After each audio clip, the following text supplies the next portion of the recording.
Welcome to the Minority Report. I'm your host, Beairshelle Tity, and you're tuned into the program where we're talking about issues, accomplishments, and the lives of minorities. We're beginning our new and fourth season this week, and as you can tell, we're also premiering our new studio with some great effects and a new interactive world map to navigate us around the globe, and of course the issues as well. This week, we're discussing women around the world and the inequalities that we still face in a world ever evolving. Our first stop is right here in our own backyard, in the capital of our nation, Washington, D.C., where in 1973, the historic ruling of Roe v. Wade was decided, overturning a Texas explanation of the abortion law and making abortion legal in the United States. 39 years later, women in the U.S. continue to pick a side and fight for their own choice and right.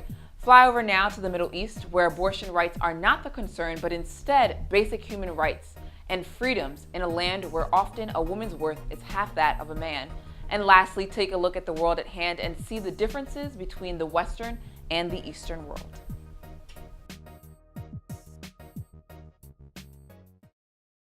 We're joined now with our two panelists for our fourth season now. And to my right is Dr. Margaret Musgrove, who works in the Women's Center here at Loyola University and is the director. And to my left is Candace Miller, who is a diversity peer educator. Thank you both for being here today to cover such a heavy, heavy topic. We were talking a little bit before, and we dipped into a lot of things. But we'll try to keep to the schedule. And we'll start off talking a little bit about abortion and contraceptive. I know, rough, right? And I wanted to focus a lot more here in the United States because it is an issue that's currently been up in the air, especially with the new Obamacare and birth control being free to women dependent upon your provider. And it's just an interesting concept to see that this has been something that women and just the United States has been dealing with since 1973 when Roe versus Wade and the decision came out. So from that time, obviously being from different periods and having different needs, what are your general opinions on where the issue has progressed today? I'm afraid that we're going backwards. I was in college in the time when abortion was not legal. So I remember seeing people suffer, seeing people get illegal abortions, knowing that people left the country, in fact, to get abortions. And though I don't believe in abortion, I think that people should have the choice. So when the senator, I guess it was, came out and said that, people who are, if a woman is raped. Right, legitimate rape, Senator and it's a legitimate rape, right. And that she cannot have an abortion, it was pretty offensive to me. Just because I think the time that I've lived through and seen what happens when women are determined to have an abortion, whether it's legal or not. How about for you, Candace? I would say as a college student and as a person that really believes in the woman's right to choose, I would say even if I don't personally agree with abortions, I do believe, like you mentioned, that it is the woman's right to choose. I think that's the pivotal question oftentimes, not necessarily whether or not you would choose to have one, but whether or not that right would be given to you. And I think oftentimes when a right is taken away from you, that's the first time that you're then aware of how important it is and the desire to have it. And I think that's what definitely, as you're saying, that's what the case has been now, especially with contraceptives. And if you don't have insurance, that's not something that's available to you. And it's in some ways a right being taken away if that's something that you desire, something that you want. So when you think about that idea of wanting something that you can't have, does it push abortion more? Does it get to government officials more? Does it make the issue harder than it really needs to be? If a woman decides that she is not going to bear a child, I just think that she's going to find a way to not do that. And for officials to impose themselves on that decision or to stop a woman's having that right, it's just, to me, it just doesn't make any sense. They're not going to have to raise that child.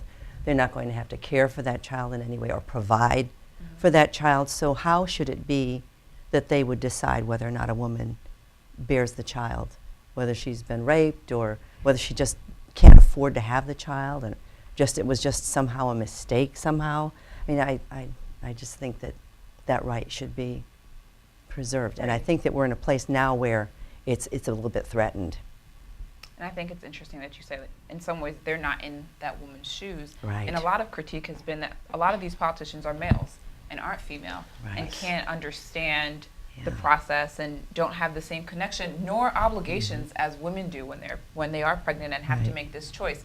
So thinking about that, how do we address an issue with a male-dominated political system trying to address a sole female issue? Mm.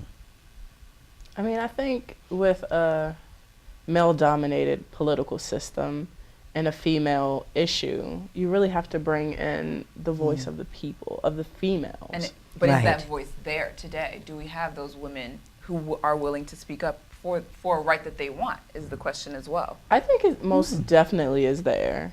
Because if you ask Yeah. anyone, if you ask any woman, oh, do you believe in the woman's right to choose to have an abortion? They'll give you one of two answers. It'll either be yes or no, or it can be the third option. Yeah. I don't Which is- believe in it, Yeah. but I wouldn't deny my fellow woman the right to have that. Right. Because when I think about, oh, I wouldn't get one, but I wouldn't want to take that right away from my fellow woman. I really think about my mother and my grandmother and then all the women who fought to have those rights. Yeah. And as a That's woman, right. do I really want to set that back? Because I know a lot of, this is my personal stance, like I know a lot of females, contemporary females now who say, well, I don't believe in it and no one should get it. Mm. And I really want to ask them, did their grandmothers and their mothers fight for those rights? Like your grandmother's probably turning in her grave right now because she fought so hard for the right, not even the right to herself to go out and say, I'm going to get one right now. Right. It's the right as women as a whole to be able to choose.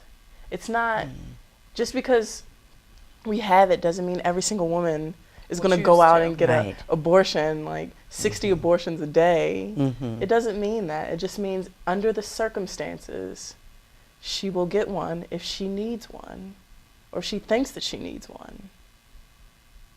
So aside from women obviously speaking up, which is what in some ways your stance is, how else can we address it? Does it mean putting more women in office? Does it mean having more women lobby? Because a lot of these things are male dominated. When you look at lobbyists as well, there's not often Definitely. too many female Yeah. faces there who are saying, this is Right. what my client and women in general are fighting for. So how do you address that issue as well? It's not just your elected officials Right. who influence the decisions that are made, no, and courts as well, judges.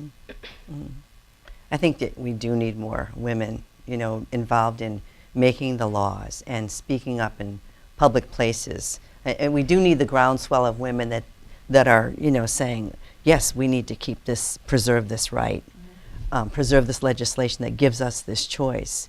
And that's something that's up. Supreme Court, I believe, just started their new session, and it's something that's up there for them Yeah. to be debating. So Right. you have to question how will the debate happen if women aren't injected into that debate.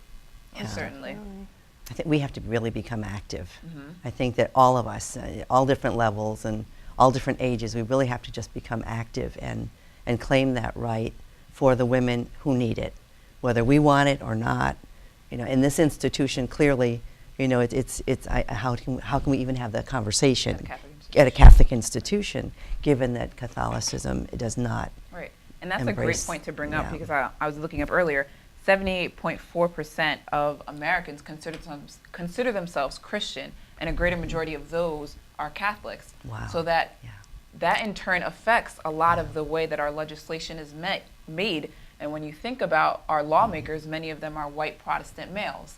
So Yeah. again, our values of everyone being put to the table, not even the question of whether you would choose to have an abortion, but whether or not it's a right that you're allowing women to have. It's certainly a question to be asked. Mm-hmm.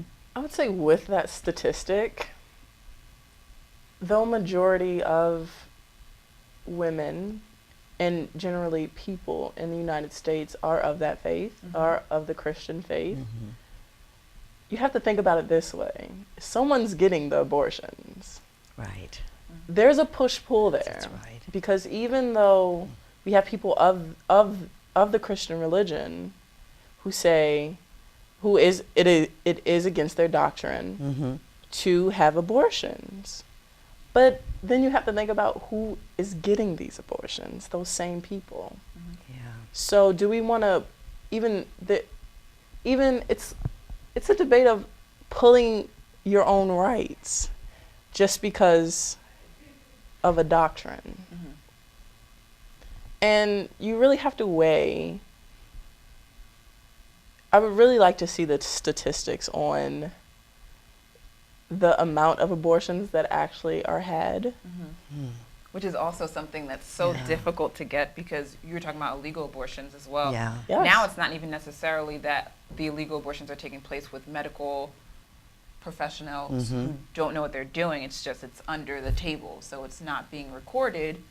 Right. And there's no way to necessarily get statistics. And I'm sure there's no doctor or medical expert who's asking, by the way, could you Asking check those off questions. what religion, what race, Yeah. and all these census-like statistics that you would get in another case. So Most definitely. there's a lot there. But moving on, aside from abortion, we want to touch a little bit on contraceptives. And being on a college campus, that's extremely touchy in some ways. And even, I believe it was last year, Towson University had made the proposal of putting in the morning after pill and different contraceptives in a vending machine that would be available in their like community center. It was talked about. I don't know whether or not they actually went through, because they got a lot of heat from it. It's covered heavily in the media. So when you think about contraceptives and college and the age and the type of things that are going on a college campus, where does that right stand, and what should women in college do? Where should that right be for them? I wish that we were taking some time to help young women as they develop, and as they develop their sexual being and their sexual, who they are. I wish we were spending more time, or we as a culture honored the fact that women are developing, and not deny it and kind of squash all that means. Because, you know, I think that when you just ignore something or you act like it doesn't exist, it just gets underground and it just becomes negative, worse, and it becomes a negative thing. Which I guess to what you're saying is, how can we even have that conversation on That's, sexuality? I guess that's what, thank you, that's what I'm getting at. If it's so looked down upon in our, and not just Eastern cultures, which is something that people think, but in the Western culture as well, there is a bit of a taboo of speaking on sexuality and speaking on it in women with particular, whereas males may be able to put that on a pedestal and women are not. They're taught to keep it more hidden, as you're saying. Yeah. So how do we even have that conversation before we talk about whether or not contraceptives should be in a vending machine on a college campus? And can I just, you know, along with the fact that we don't have that conversation, is that raw sexuality that's in our advertisements, that's on our television set, that's in our hip hop, that's just everywhere. So that you have this denial that that women are going to be sexual. We know they are.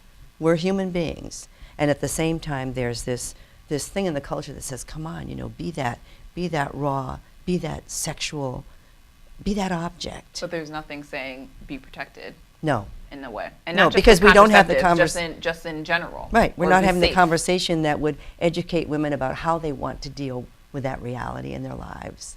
And it was worse when I was growing up in the 60s and 70s than it is now. But still, even now, it's not handled in such a way that women feel comfortable with it and feel like, yes, I want to learn about this, and this is how I'm going to be. This is how I'm going to develop in this way. And it's not happening.